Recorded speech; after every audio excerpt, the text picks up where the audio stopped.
जय हिंद साथियों, आज के इस क्लास में आप सभी का बहुत बहुत स्वागत है। तो साथियों, बिहार पुलिस कांस्टेबल एग्जाम के लिए फाइनल प्रैक्टिस सेट सीरीज का आज हमारा 5वां क्लास होगा। इससे पहले आपका 4 क्लास हो चुका है जो कि आपके एग्जाम के लिए बहुत ज़्यादा महत्वपूर्ण है। तो अगर आपने नहीं देखा है तो उसको जाकर ज़रूर देखिए।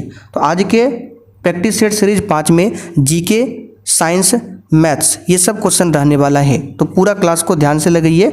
और जिनको भी बिहार पुलिस एग्जाम के लिए VVI नोट्स या स्पेशल बिहार जीके का नोट्स क्वेश्चन बैंक चाहिए तो आप लोग इस बैच को ज्वाइन कर सकते हैं। यहाँ पर व्हाट्सअप नंबर दिया हुआ है, मैसेज करके पूछ सकते हैं या फिर क्लास के लास्ट में आपको इसके बारे में बताया जाएगा कहाँ पर बिहार पुलिस के लिए आपको नोट्स मिलेगा। फिलहाल अभी आप लोग क्लास कीजिए। तो साथियों, आज का पहला क्वेश्चन देखिए, लेंज नियम द्वारा संबंध ज्ञात किया जाता है। चलिए सभी ऑप्शन को ध्यान से पढ़िए और प्रत्येक स्टूडेंट को नीचे लाइव चैट में अपना अपना आंसर देना है। तो देखिए, लेंज नियम के द्वारा संबंध ज्ञात किया जाता है प्रेरित EMF एवं चुंबकीय फ्लक्स परिवर्तन की दर में। यहाँ पर बी ऑप्शन आपका सही है। एक क्वेश्चन यहाँ से बनता है, लेंज का नियम जो है किस पर आधारित है? तो ऊर्जा संरक्षण पर आधारित है। लेंज का नियम किस पर है? ऊर्जा संरक्षण पर। तो यहाँ पर आंसर हमारा क्या हो जाएगा? B option. एक क्वेश्चन आप लोग बताइएगा, चुंबकीय फ्लक्स लिखा हुआ है तो चुंबकीय प्रेरण जो होता है उसका नियम किसने दिया था? तो याद रखना है फैराडे। ठीक है, चुंबकीय प्रेरण का नियम किसने दिया था? तो फैराडे ने दिया था। दूसरा क्वेश्चन देखिए, लघुत्तम तरंगदैर्घ्य होती है।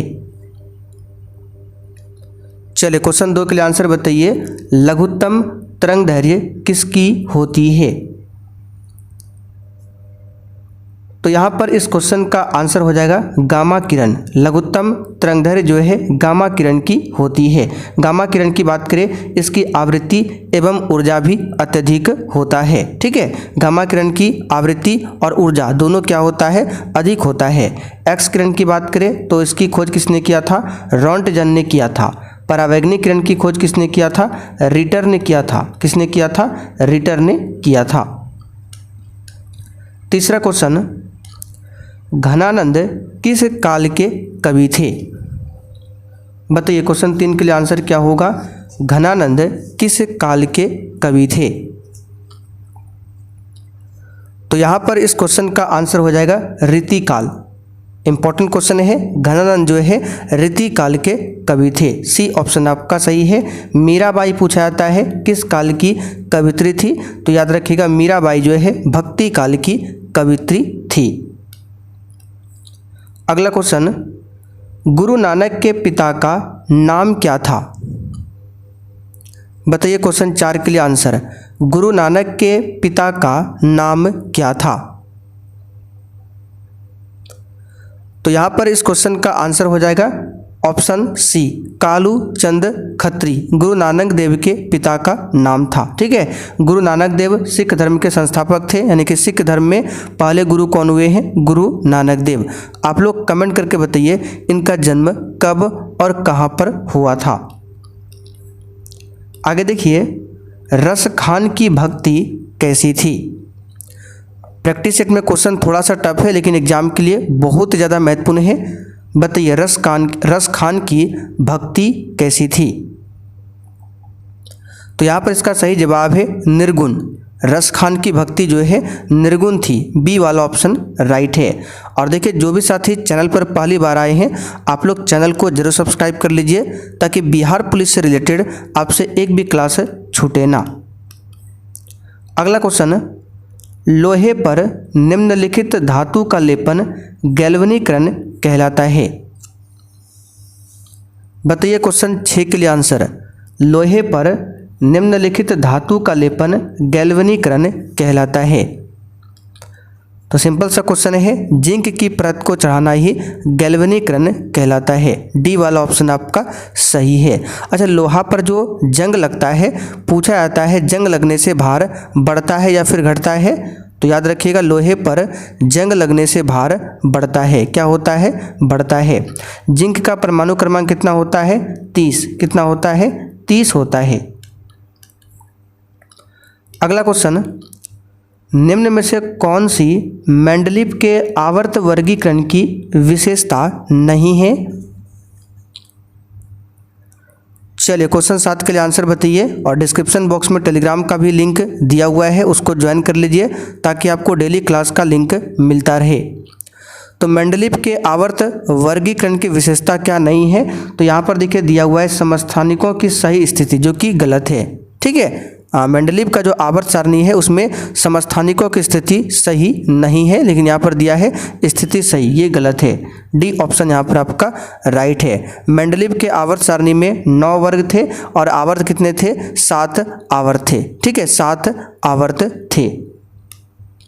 अगला क्वेश्चन देखते हैं।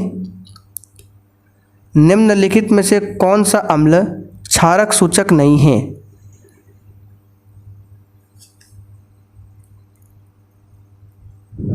तो यहाँ पर इसका सही जवाब है स्टार्च पेपर। ठीक है, स्टार्च पेपर अम्ल क्षारक सूचक नहीं है। बी ऑप्शन आपका सही है। स्टार्च की बात करें ये पॉलीसेकेराइड होता है। अगला क्वेश्चन, N2 में साझा इलेक्ट्रॉनों की कुल संख्या कितनी होती है? चलिए बताइए इस क्वेश्चन का आंसर क्या होगा। तो यहाँ पर इस क्वेश्चन का आंसर क्या होगा? तो नाइट्रोजन में साझा इलेक्ट्रॉनों की संख्या जो होता है वो 6 होता है। कितना होता है? 6। यहाँ पर ए ऑप्शन आपका सही जवाब है। नाइट्रोजन के बीच जो बॉन्ड बनता है ट्रिपल बॉन्ड बनता है। ठीक है, ट्रिपल बॉन्ड बनता है। नाइट्रोजन 15वें वर्ग का तत्व है, 15वें वर्ग का तत्व है। चलिए आगे देखते हैं। सर्वप्रथम डीएनए को किसने अलग किया था? बताइए, सर्वप्रथम डीएनए को किसने अलग किया था? तो यहाँ पर इसका सही जवाब है फ्रेडरिक मिस्चर ने। यह क्वेश्चन पूछा हुआ है, सर्वप्रथम डीएनए को फ्रेडरिक मिस्चर ने अलग किया था। ए ऑप्शन यहाँ पर आपका सही है। डीएनए की बात करें, इसका फुल फॉर्म क्या होता है? डीऑक्सी राइबो न्यूक्लिक अम्ल। अगला क्वेश्चन, टिटेनस नामक रोग निम्न नाम से भी जाना जाता है।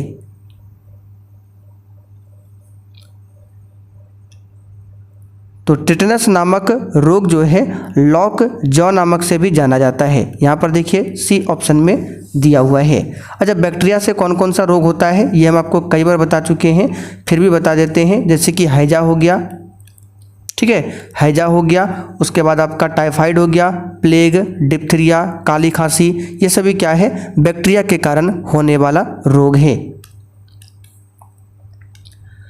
आगे देखिए, शरीर में जल और वैद्युत अपघट्यों के संतुलन के लिए उत्तरदायी स्टेरॉइड क्या है? तो यह है एल्डोस्टेरोन। डी वाला ऑप्शन आपका सही है। टेस्टोस्टेरोन क्या है? तो ये पुरुष सेक्स हार्मोन है टेस्टोस्टेरोन। इंसुलिन के बारे में तो बता चुके हैं, इसकी कमी से, इसकी अधिकता से क्या क्या होता है। कॉलेरा रोग होता है। और देखिए सेशन के लास्ट में बिल्कुल ईमानदारी पूर्वक आप सभी को अपना अपना स्कोर कमेंट करके बताना है। तो कॉलेरा रोग जो है ये बैक्टीरिया के द्वारा होता है। किसके द्वारा? बैक्टीरिया के द्वारा। यहाँ पर ए ऑप्शन आपका सही है। अच्छा, टाइफाइड जो होता है, टाइफाइड जिसको मियादी बुखार भी बोला जाता है, ये किसके कारण होता है? तो बैक्टीरिया के कारण होता है। कौन सा बैक्टीरिया है? तो साल्मोनेला टाइफी। साल्मोनेला टाइफी नामक बैक्टीरिया के कारण होता है टाइफाइड। निम्नलिखित में से कौन सा रोग एक यौन संक्रामक रोग नहीं है? चलिए फटाफट से आप लोग आंसर लगाते चलिए। तो ये हो जाएगा यक्ष्मा। ठीक है, यहाँ पर ए ऑप्शन आपका सही जवाब है, यक्ष्मा। आगे बढ़ते हैं। मानव शरीर में पाइरुवेट का ऑक्सी विघटन कहाँ होता है? बताइए, मानव शरीर में पाइरुवेट का ऑक्सी विघटन कहाँ होता है? तो यहाँ पर क्वेश्चन नंबर 15 के लिए आंसर क्या होगा? तो मानव शरीर में पाइरुवेट का ऑक्सी विघटन माइटोकॉन्ड्रिया में होता है, जिसे कोशिका का पावर हाउस भी बोला जाता है। माइटोकॉन्ड्रिया को हिंदी में कहते हैं सूत्रकनिका। आप लोग कमेंट करके बताइए माइटोकॉन्ड्रिया की खोज किसने किया था? किस हार्मोन की कमी के कारण मधुमेह रोग होता है? बताइए क्वेश्चन 16 के लिए आंसर। किस हार्मोन की कमी के कारण मधुमेह रोग होता है? इसका सही जवाब है इंसुलिन की कमी के कारण। कई बार बता चुके हैं। और इंसुलिन की अगर अधिकता हो जाती है तो हाइपोग्लाइसीमिया रोग होता है। आगे देखते हैं, शुतुरमुर्ग के एक अंडे का माप कितना होता है? बताइए शुतुरमुर्ग के एक अंडे का माप कितना होता है? इसका सही जवाब है 170 mm गुना 130 mm। इसको याद कर लीजिए, हो सकता है एग्जाम में आ जाए। ए ऑप्शन आपका सही है। अच्छा, सबसे लंबी कोशिका पूछे तो मनुष्य के शरीर में तंत्रिका कोशिका जो है सबसे लंबी कोशिका है। बड़ा नहीं बोल रहे हैं, लंबा में पूछ रहे हैं, तो लंबा में कौन हो जाएगा? मनुष्य के शरीर में तंत्रिका कोशिका। कार्बन व्यापार संकल्पना का प्रतिपादन किसके तहत हुआ? कोशिका की खोज किसने किया था? तो रॉबर्ट हुक ने कोशिका की खोज किया था। और कोशिका सिद्धांत किसने दिया था? स्लाइडन और स्वान ने। तो कार्बन व्यापार संकल्पना का प्रतिपादन क्योटो प्रोटोकॉल के अंतर्गत किया था। ठीक है, बी वाला ऑप्शन आपका सही जवाब है, क्योटो प्रोटोकॉल। क्योटो प्रोटोकॉल की बात करें तो कार्बन डाइऑक्साइड गैस के उत्सर्जन को कम करने के लिए एक संधि है जो 1997 में हुआ था, क्योटो प्रोटोकॉल। क्योटो प्रोटोकॉल 1997 में हुआ था और लागू हुआ था 2005 में। एक है मॉन्ट्रियल प्रोटोकॉल, ठीक है, ओजोन परत के संरक्षण से संबंधित है मॉन्ट्रियल प्रोटोकॉल। ये हुआ था 1987 में। कब हुआ था? 1987 में। चलिए आगे बढ़ते हैं, क्वेश्चन नंबर 19 मैथ्स का क्वेश्चन है। के का वह मान ज्ञात कीजिए जिसके लिए समीकरण निकाय 2x प्लस के वाई बराबर 11 और 5x माइनस 7y बराबर 5 का कोई हल नहीं है। तो आपने 10th क्लास में पढ़ा होगा अनगिनत रूप से अनेक हल, अद्वितीय हल, ठीक है, कोई हल नहीं। इसके लिए कंडीशन क्या क्या है? तो जब समीकरण का कोई हल नहीं होता है तो इसके लिए जो इक्वेशन है ये क्या है? a1 बटे a2 बराबर b1 बटे b2 बराबर नहीं c1 बटे c2। ये समीकरण है, इसका कोई हल नहीं होता इस कंडीशन पे।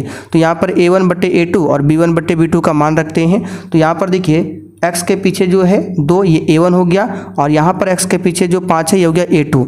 तो 2 बटे 5 हो जाएगा बराबर b1 बटे b2 कितना होगा? तो y के पीछे यहाँ पर k है तो b1 हो जाएगा k।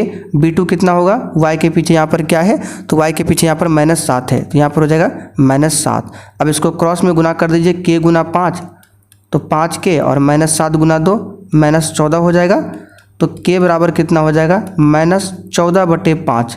यहाँ पर देख सकते हैं डी ऑप्शन में दिया हुआ है। अगला क्वेश्चन, डैश जनसंख्या के आकार, क्षेत्रीय वितरण और उसकी संरचना तथा जन्म, मृत्यु, प्रवास और उम्र बढ़ने के कारण समय के साथ जनसंख्या कैसे बदलती है, इसका अध्ययन है। तो ये डेमोग्राफी का अध्ययन है। यहाँ पर ए ऑप्शन आपका सही है, डेमोग्राफी। पोमोलॉजी की बात करें, फल का अध्ययन से संबंधित है। फाइकोलॉजी शैवाल के अध्ययन से संबंधित है। केलोलॉजी मनुष्य के सौंदर्य का अध्ययन है। एक पूछा जाता है हिप्नोलॉजी, हिप्नोलॉजी जो है नींद का अध्ययन है, हिप्नोलॉजी। होरोलॉजी पूछे तो ये आपका समय का अध्ययन है, समय का अध्ययन। सिंधु घाटी सभ्यता के घरों में कमरे आमतौर पर एक डैश के आसपास बने होते थे। आंसर है आंगन, आंगन के आसपास बने होते थे। सी ऑप्शन आपका सही है। और सिंधु घाटी सभ्यता के लोगों ने नगरों के विकास के लिए कौन सी पद्धति अपनाई थी? तो ग्रिड पद्धति को अपनाया था, ग्रिड पद्धति। आगे बढ़ते हैं, क्वेश्चन 22। अंकिया नट एक विशिष्ट एकांकी नाटक है जो डैश की संस्कृति को विशेषित करता है।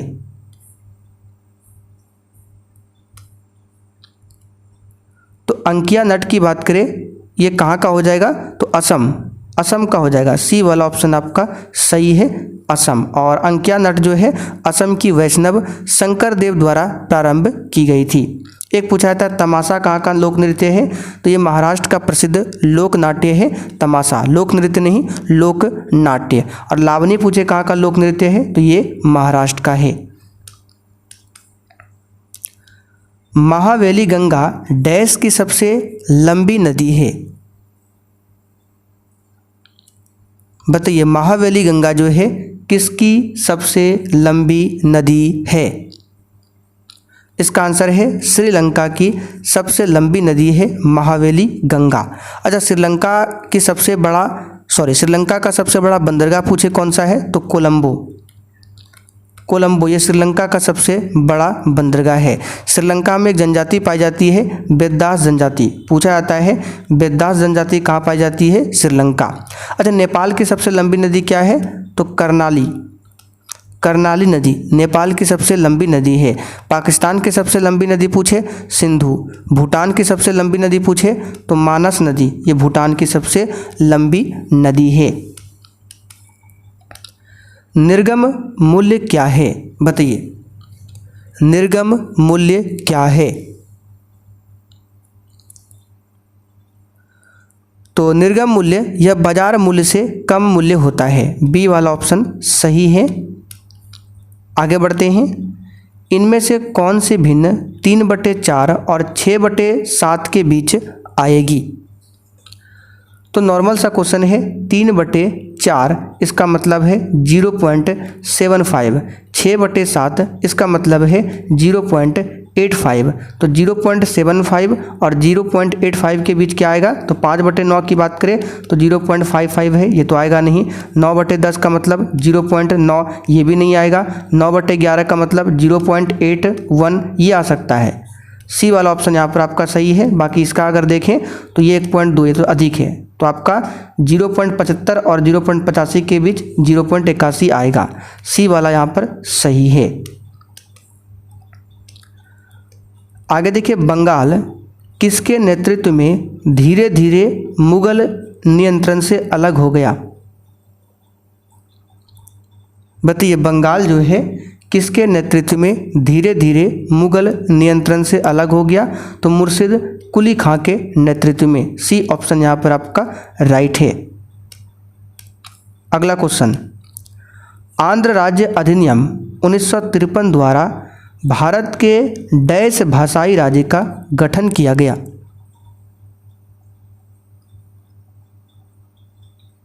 तो इसका सही जवाब है प्रथम भाषाई राज्य का गठन आंध्र प्रदेश का हुआ था। सी ऑप्शन आपका राइट आंसर हो जाएगा। कौन सा आयोग का गठन किया गया था इसके लिए, राज्य पुनर्गठन आयोग का गठन हुआ था 1953 में। और राज्य पुनर्गठन आयोग के अध्यक्ष कौन थे, फजल अली। कौन थे, फजल अली, ठीक है। और राज्य पुनर्गठन आयोग में 2 अन्य सदस्य भी थे, के.एम. पनिक्कर एवं एच.एन. कुंजरू, नाम याद रखिएगा दोनों का। राज्य पुनर्गठन आयोग में 2 अन्य सदस्य कौन थे, के.एम. पनिक्कर, दूसरा एच.एन. कुंजरू। आगे बढ़ते क्वेश्चन 28, निम्नलिखित में से कौन सी नदी जास्कर और लद्दाख पर्वतमालाओं के बीच रहती है।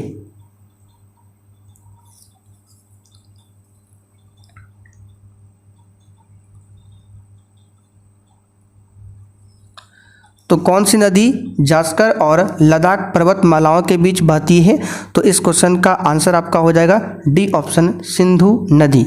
डी वाला ऑप्शन सही है, सिंधु नदी। सिंधु नदी की बात करें तो इसका उद्गम कहाँ से है, तो तिब्बती क्षेत्र में कैलाश पर्वत श्रेणी में बोखरचू के निकट एक हिमनद है, ठीक है। उस हिमनद का नाम है सानो ख्याबा। पूरा डीप में बता देते हैं, सानो ख्याबा, यहाँ से निकलती है सिंधु नदी। आगे बढ़ते हैं क्वेश्चन 29, अशोक के कांधार अभिलेखों की खोज किस वर्ष में की गई थी। बताइए अशोक के कांधार अभिलेखों की खोज किस वर्ष में की गई थी। इसका आंसर है 1958 में किया गया था, ठीक है। 1958 में किया गया था। सी ऑप्शन आपका सही है। अशोक के शिलालेख की अगर आपसे पूछे कि भारत में शिलालेख का प्रचलन सर्वप्रथम किसने किया था, तो अशोक ने ही किया था। किसने किया था, अशोक ने ही किया था। अशोक के शिलालेख की खोज सर्वप्रथम कब होती है, तो 1750 में। 1750 में, लेकिन यहाँ पे कंधार अभिलेख का पूछा गया इसलिए 1958 है, लेकिन सबसे पहले 1750 में। और अशोक के अभिलेख को सबसे पहले सफलतापूर्वक किसने पढ़ा था? तो 1837 में पढ़ा था जेम्स प्रिंसेप ने। अच्छा, अशोक को कहाँ पर अशोक वर्धन कहा गया है पूछा जाता है? तो पुराण में अशोक को अशोक वर्धन बताया गया है। अच्छा, अशोक को मगध का राजा किस शिलालेख में बताया गया है? तो भाब्रू लघु शिलालेख में अशोक को मगध का राजा बताया गया है। ठीक है, आगे बढ़ते हैं।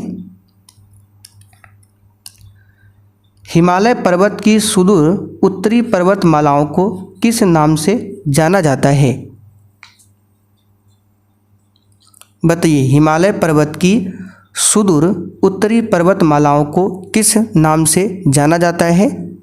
तो इसका सही जवाब है महान हिमालय के नाम से जाना जाता है, महान हिमालय। आगे बढ़ते हैं। निम्नलिखित में से किसने हैदराबाद की चार मीनार का निर्माण करवाया था? बताइए, हैदराबाद की चार मीनार का निर्माण किसने करवाया था? तो मोहम्मद कुली कुतुब शाह ने। पूछा जाता है, डी ऑप्शन सही है। हैदराबाद का निर्माण जो है 1591 में चार मीनार का निर्माण हुआ था हैदराबाद में। अच्छा, हैदराबाद किस नदी के किनारे है? तो मूसी नदी के किनारे बसा हुआ है हैदराबाद। और कलकत्ता पूछे तो हुगली नदी के किनारे। निम्नलिखित में से किसने मांडू को अपनी राजधानी बनाया? बताइए, निम्नलिखित में से किसने मांडू को अपनी राजधानी बनाया था? तो होशंग शाह ने। किसने बनाया था? होशंग शाह ने।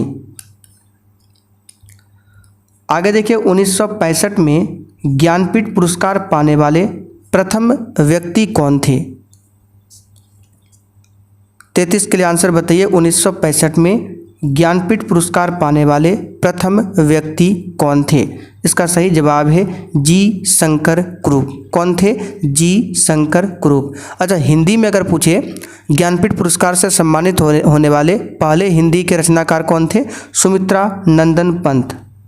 याद रखिएगा, सुमित्रा नंदन पंत ज्ञानपीठ पुरस्कार से सम्मानित होने वाले हिंदी के पहले रचनाकार थे। लेकिन ये जो है जी शंकर कुरूप, मलयालम भाषा के लिए इनको दिया गया था ज्ञानपीठ पुरस्कार। महात्मा गांधी ने 12 मार्च 1930 को नमक आंदोलन की शुरुआत कहाँ से किया था?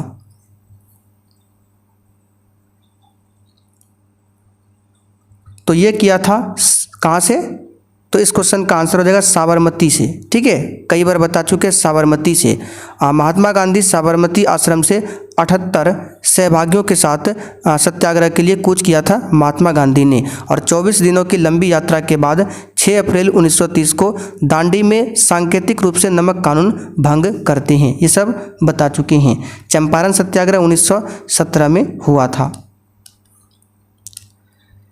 इक्विटास स्मॉल फाइनेंस बैंक का मुख्यालय निम्नलिखित में से किस शहर में स्थित है?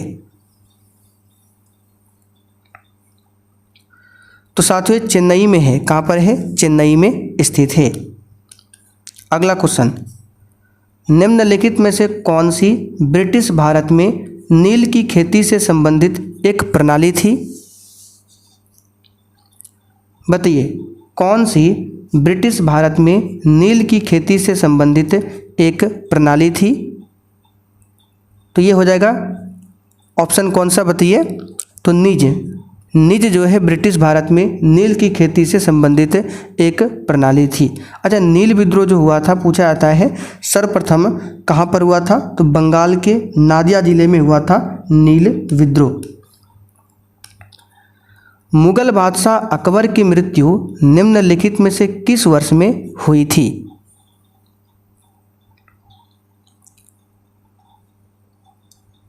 इसका आंसर है 1605 में होती है। अकबर को आगरा के निकट सिकंदरा में दफनाया गया। पूछा जाता है अकबर का मकबरा कहाँ पर है?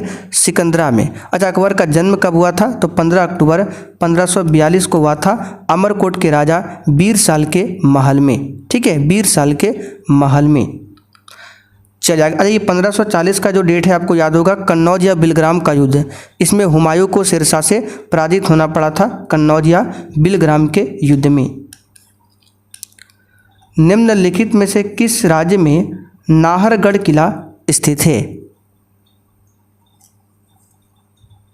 देखिए, नाहरगढ़ का जो किला है जयपुर को घेरे हुए अरावली पर्वतमाला के ऊपर बना हुआ है और इस किले को सवाई राजा जयसिंह द्वितीय ने बनवाया था। किसने? सवाई राजा जयसिंह द्वितीय ने। और ये कहाँ पर है? राजस्थान में। बी ऑप्शन आपका सही है। सेंट जॉर्ज किला पूछे कहाँ पर है, तो सेंट जॉर्ज किला तमिलनाडु में है। एलिफेंटा की गुफा महाराष्ट्र में है। झूलता हुआ मीनार पूछे अहमदाबाद गुजरात में है। पुराना किला पूछे दिल्ली में है। आगे देखिए, 16% लाभ पर किसी वस्तु का सेलिंग प्राइस 40.60 है तो उस वस्तु का क्रय मूल्य क्या होगा? सिंपल सा क्वेश्चन है। यहाँ पर देखिए 16% प्रॉफिट, इसका मतलब क्या है? कोई भी वस्तु का सीपी अगर हम 100 मान लेंगे तो इस पर प्रॉफिट कितना का हो रहा है? 16 का। तो 16% का मतलब यही होता है कि वस्तु का क्रय मूल्य 16 है, उस पर प्रॉफिट कितना हो रहा है? 16 का। तो बताइए यहाँ पर सेलिंग प्राइस कितना होगा? तो 100 में खरीदा गया, उस पर 16 का लाभ हुआ, यानी कि 116 में वो वस्तु बेचा गया। तो रेशियो में 116 है, लेकिन एक्चुअल में विक्रय मूल्य 40.60 है। तो 116 रेशियो इज इक्वल टू करेंगे 40.60। एक रेशियो का वैल्यू निकालेंगे तो 40.60 बटे 116। हमको निकालना है वस्तु का क्रय मूल्य। क्रय मूल्य हमने माना है 100, यानी 100 रेशियो का वैल्यू क्या आ जाएगा? तो 40.60 गुना 100 बटे कितना? 116। इसको सॉल्व कर दीजिए, आपका आंसर आ जाएगा 35। ठीक है, सॉल्व कर लीजिएगा। अगला क्वेश्चन देखिए, लोहा और इस्पात उद्योगों के संदर्भ में शहरों और राज्यों का निम्नलिखित में से कौन सा युग्म सही है? आसान क्वेश्चन है, बताइए। तो यहाँ पर देखिए, दुर्गापुर दिया हुआ है असम, ये तो पूरा गलत है, पश्चिम बंगाल में होगा। बोकारो दिया है बिहार, जो कि झारखंड में है, ये भी गलत है। भिलाई दिया है छत्तीसगढ़, ये बिल्कुल आपका सही है। बाकी राउरकेला कर्नाटक नहीं होगा, ये कहाँ पर होगा? तो राउरकेला उड़ीसा में। ठीक है। अच्छा, भारत में पूछे वास्तविक रूप से प्रथम लोहा इस्पात कारखाना कौन सी कंपनी है? तो 1907 में स्थापित हुआ था Tata iron and steel company, 1907 में। ठीक है। अच्छा, ये जो भिलाई जो है और बोकारो आयरन स्टील कंपनी, ये किस देश के सहयोग से स्थापित हुआ था? तो बोकारो और भिलाई जो है रूस देश के सहयोग से। राउरकेला की बात करें जर्मनी के सहयोग से। दुर्गापुरा जो है ये ब्रिटेन के सहयोग से स्थापित हुआ था। भारतीय संविधान का 74वां संशोधन अधिनियम 1992 निम्न में से किससे संबंधित है? बताइए इसका आंसर। तो ये नगर पालिका से संबंधित है, नगर पालिका से संबंधित है, ध्यान रखिएगा। अच्छा, नगर निगम की स्थापना सबसे पहले कहाँ पर हुआ था? तो मद्रास में। कब हुआ था? तो 1688 में। 29 सितंबर 1688 को नगर निगम की स्थापना होती है मद्रास में। चलिए आगे बढ़ते हैं क्वेश्चन नंबर। अगर नागरिकता की बात करें तो नागरिकता भाग 2 में बताया गया है और 5 से लेकर 11 नागरिकता हमारे जो भारत में है एकल नागरिकता का प्रावधान है, जबकि अमेरिका में क्या है? दोहरी नागरिकता का प्रावधान। निम्नलिखित में से किस शासक ने दीन ए इलाही नाम से एक नई जीवन शैली धर्म की शुरुआत किया? तो नॉर्मल सा क्वेश्चन है, अकबर ने किया था, कई बार बता चुके हैं अकबर ने। और दीन ए इलाही धर्म स्वीकार करने वाला बड़े हिंदुओं में प्रथम एवं अंतिम हिंदू राजा कौन था? बीरबल, जिसका मूल नाम था महेश दास। ठीक है, महेश दास। दीन ए इलाही धर्म की स्थापना 1582 को हुआ था। आगे देखते हैं, निम्न में से किसका संबंध तीसरे आंग्ल मैसूर युद्ध और भारत में लोक सेवाओं की शुरुआत से है? तो तीसरा आंग्ल मैसूर युद्ध 1790 से 92, ठीक है, इसी के बीच में हुआ था। और उस समय कौन था? Lord Cornwallis. सी ऑप्शन यहाँ पर सही है। कार्नवालिस की बात करें तो 1793 में अस्थाई बंदोबस्त की पद्धति लागू किया था कार्नवालिस ने। अच्छा, अस्थाई बंदोबस्त का जनक किसे माना जाता है? तो जॉन शोर को। जॉन शोर को अस्थाई बंदोबस्त का जनक माना जाता है। सहायक संधि की बात करें तो सहायक संधि की पद्धति किसने किया था शुरुआत? वेलेजली ने। किसने? वेलेजली ने। अगला क्वेश्चन, मौर्य वंश ने निम्न में से किस राजवंश के बाद मगध पर शासन किया था? ये तो आसान क्वेश्चन है। नंद राजवंश। नंद वंश का संस्थापक कौन था? महापद्मनंद। और नंद वंश का आखिरी शासक था घनानंद। घनानंद जो कि सिकंदर के समकालीन थे। इन्हें चंद्रगुप्त मौर्य ने युद्ध में पराजित किया था घनानंद को और मौर्य वंश की स्थापना किया था। फिर मौर्य वंश का आखिरी शासक हुआ था वृद्धरथ। और वृद्धरथ की हत्या किया था इसी के सेनापति पुष्यमित्र शुंग ने। और फिर मौर्य वंश के बाद आता है शुंग वंश। क्या आता है? शुंग वंश। ठीक है, तो शुंग वंश की स्थापना पुष्यमित्र शुंग। कुषाण राजवंश की स्थापना कुजुल कटफिसेस ने किया था। किसने? कुजुल कटफिसेस ने।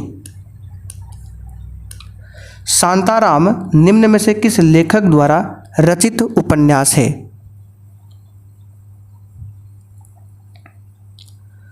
तो ग्रेगरी डेविड रॉबर्ट्स इसके लेखक हैं शांताराम के। ए ऑप्शन यहाँ पर सही है।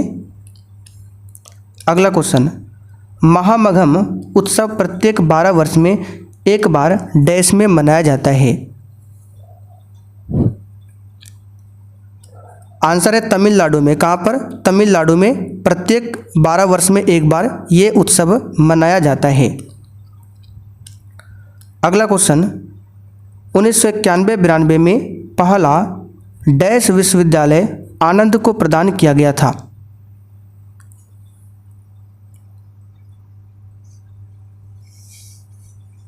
चलिए इस क्वेश्चन का आंसर बताइए क्या होगा। तो 1991-92 में जो पहला राजीव गांधी खेल रत्न पुरस्कार है ये विश्वनाथन आनंद को प्रदान किया गया था। विश्वनाथन आनंद। ठीक है, अच्छा ये जो राजीव गांधी खेल रत्न पुरस्कार है अब इसका नया नाम क्या है? तो मेजर ध्यानचंद खेल रत्न पुरस्कार। भारत में दिया जाने वाला सबसे बड़ा खेल पुरस्कार है ये। 1992 के 73वें संशोधन अधिनियम ने संविधान में एक नया खंड डैश से जोड़कर पंचायतों को संवैधानिक मान्यता प्रदान की। कौन सा भाग जोड़ा गया था? तो भाग 9। ठीक है, और आर्टिकल पूछे तो 243 ए से लेकर आर्टिकल 243 ओ तक ये पंचायती राज से संबंधित है। तो यहाँ पर इसका आंसर हो जाएगा भाग 9। और अनुसूची पूछे तो 11वीं अनुसूची। कौन सी? 11वीं अनुसूची। पंचायती राज को कार्य करने के लिए टोटल 29 विषय दिया गया है। आखिरी क्वेश्चन, लॉर्ड रिपन द्वारा हंटर कमीशन की नियुक्ति किस वर्ष में की गई थी? देखिए, एक था हंटर आयोग जो कि जालियांवाला बाग के लिए था, वो नहीं है। यहाँ पर हंटर कमीशन है रिपन द्वारा जो नियुक्त किया गया था, तो यह 1882 में किया गया था। ठीक है, और ये हंटर जो आयोग है ये शिक्षा सुधार के लिए लाया गया था। अब रिपन की बात करें तो स्थानीय स्वशासन का जनक कहा जाता है रिपन को। इसी रिपन के कार्यकाल में 1881 में भारत में प्रथम कारखाना एक्ट भी लाया गया था। चलिए आज का आखिरी क्वेश्चन देख लीजिए। एक क्वेश्चन और है, इसका आंसर आप लोग बताइएगा। इनमें से किस भारतीय राज्य का क्षेत्रफल न्यूनतम है? इसका आंसर आप सभी को कमेंट करके बताना है।